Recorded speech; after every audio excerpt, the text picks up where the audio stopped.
Hello guys, ఇదైతే నేను అమ్మ వాళ్ళ ఇంటికి వచ్చిన వ్లాగ్. ఫ్రైడే అయితే మా హస్బెండ్ నన్ను మా మమ్మీ వాళ్ళ ఇంట్లో డ్రాప్ చేసేసారు. నేను మండే వరకు మా మమ్మీ వాళ్ళ ఇంట్లో ఉందామని చెప్పి ప్లాన్ చేసుకొని వచ్చాము. పాపకైతే మా అపార్ట్మెంట్లోని గడపలు అయితే ఉండవు. సో అందుకే స్ట్రైట్గా బంగూరుకుంటూ వెళ్ళిపోతుంది. ఇక్కడ తనకి మా గడప బ్యారియర్లా ఉంది.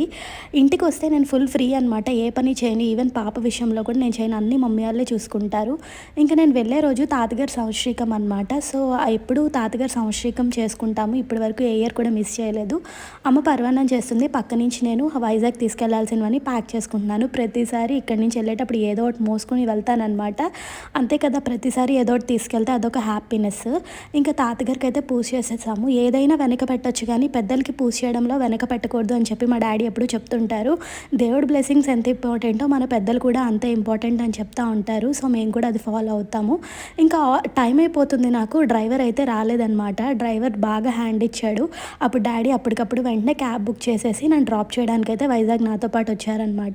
అందుకే చెప్తుంటారు, డాడీ నువ్వు కూడా డ్రైవింగ్ నేర్చుకుంటే ఈ ప్రాబ్లం ఉండదు కదా అంటాను. నాకు ఆల్రెడీ వచ్చు అని చెప్పి కాన్ఫిడెంట్గా చెప్తున్నారు, కానీ మా డాడీకి అసలు డ్రైవింగ్ రాదు. ఇంకా 1 అవర్లోనే వైజాగ్ అయితే రీచ్ అయిపోయాము. ఫాదర్స్ అసలు ఏమీ పట్టించుకోరు కదా. నా హ్యాండ్ బ్యాగ్ కూడా మోసేస్తున్నారు చూడండి ఇక్కడ.